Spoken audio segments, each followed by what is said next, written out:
They said no one stayed in that house for more than a month. Not because of the smell. Not because of the rats. But because of the mirrors.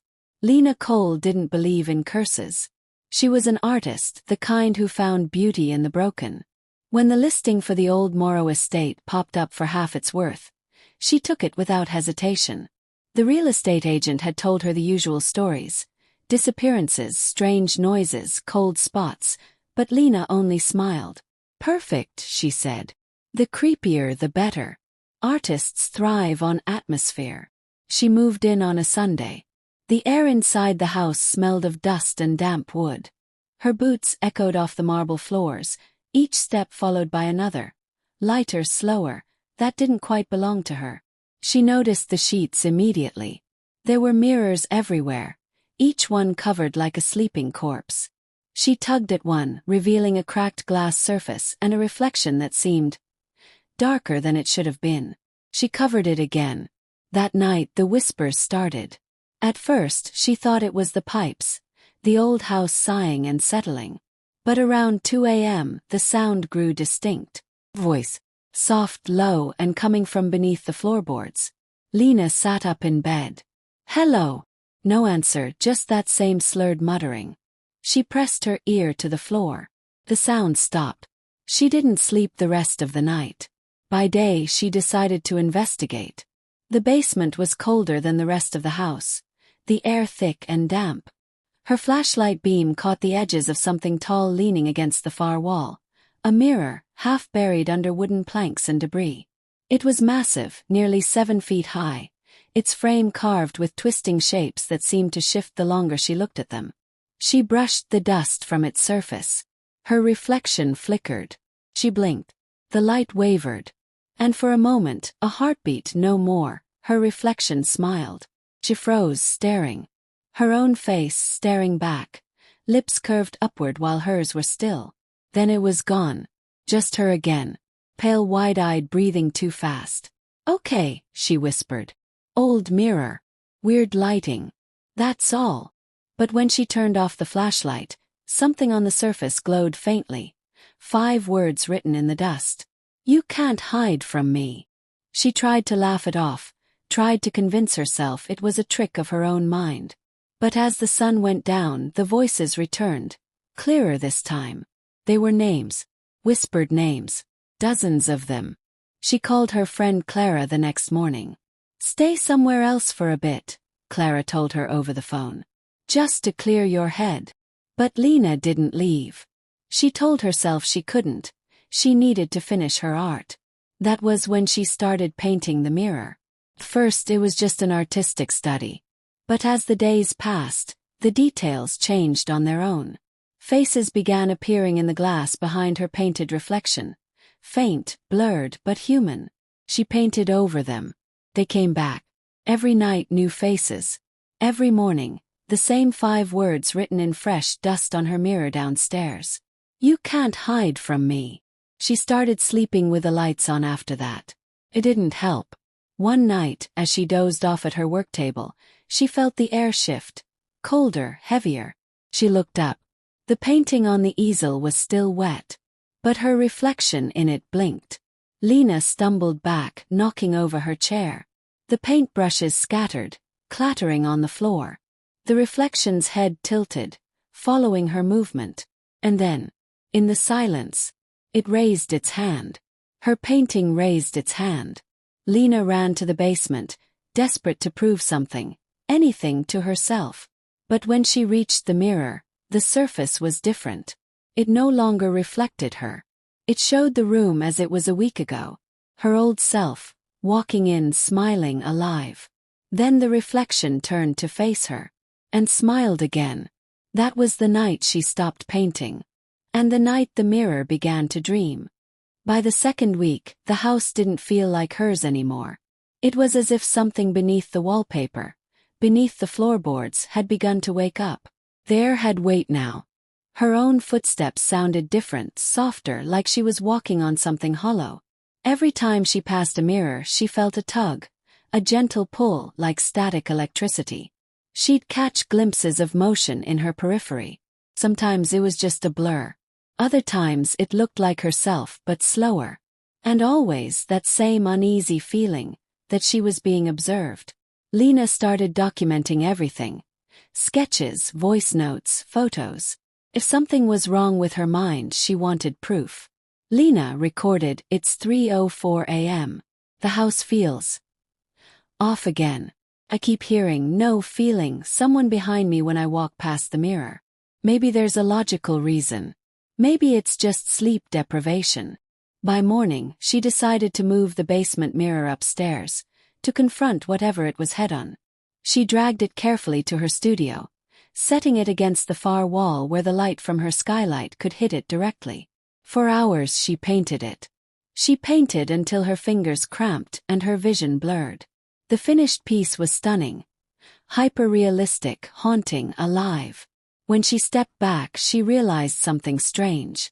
The reflection in the painting showed her studio perfectly. The easel, the table, even the dust motes floating in sunlight. But not her. She wasn't in it. That night she stayed downstairs, staring at the painting and the mirror side by side. The resemblance between them was uncanny. The reflection seemed deeper though. Like there was more space behind the glass than the room allowed. Then a quiet sound. Tap. 2 taps. 3. Like someone knocking from inside the mirror. Lena stood frozen. "Is someone there?" she whispered. No response. Only the faint distortion of her reflection. Smiling faintly again, though she didn't. She backed away slowly. Her reflection didn't. Days passed with no sleep. She stopped answering Clara's calls. The house had become her whole world. Every creak, every whisper, every flicker of movement from the corner of her eye. The whispers weren't words anymore.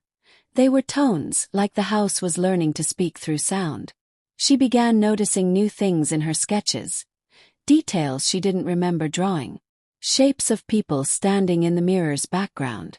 A door in the reflection that didn't exist in her real studio. And in one sketch, drawn in her own handwriting, was a note. Not the reflection. The original. Lena stood before the mirror, exhausted. "I know you're not real," she said quietly. "I know this is stress or lack of sleep. But I need to understand what you want." Her reflection didn't mimic her this time. It just tilted its head slightly, as though listening. And then something new happened. Words appeared slowly across the surface of the glass, like condensation forming letters. "I remember you." Lena staggered back. "What does that mean?" The mirror stayed silent. But her phone vibrated. A message from Clara. It read, "Please tell me you didn't uncover the basement mirror." When Lena called her, Clara's voice was different. Nervous. Urgent. She told her that years ago, an artist named Vincent Morrow had lived in that house, the man who built it. He'd been obsessed with capturing reflections, believing mirrors could store fragments of the soul. One day, he disappeared during a thunderstorm, leaving behind dozens of mirrors and unfinished paintings. The police never found a body, only mirrors covered in black cloth. Clara's voice cracked over the line. "Lena." The mirror in the basement wasn't just decoration. It was his last experiment. He thought he could make a mirror remember its owner. Lena felt the air around her change. A slow, deep pulse from the glass like a heartbeat. "I think it already does," she whispered. 4 days after Clara's call, Lena hardly spoke. She tried to tell herself it was coincidence, folklore. But the more she stared into that glass, the more she felt something stir. Not behind it but within herself. She began testing it. She'd leave an object on the floor, an empty mug, a pencil, then return hours later. In the reflection, the items would still be there. In the room, they'd be gone. Every erased thing the mirror kept. A perfect record of what used to exist. Not haunted, she thought. Just hungry for memory. That realization changed her. If the mirror remembered, maybe it could remember him. Vincent Morrow, the artist whose work she admired. She set her easel in front of the glass and painted his portrait, guided by the small photo Clara had sent. As her brush moved, the air seemed to thicken. The reflection didn't copy her strokes. It finished them. When she set the brush down, the portrait was complete, and the man in it blinked once. She stepped closer, heart racing. The mirror shimmered, showing the same room, only cleaner, brighter, lived in. Vincent stood inside, younger, paint-stained, smiling faintly at her through the surface. It wasn't a ghost. It was a recording. The mirror replaying a life it refused to forget. Vincent lifted a hand, mirroring her gesture. For a moment she believed she could step forward and join him. Walk into the memory, the perfect light, the world that never decayed. Then the hum broke.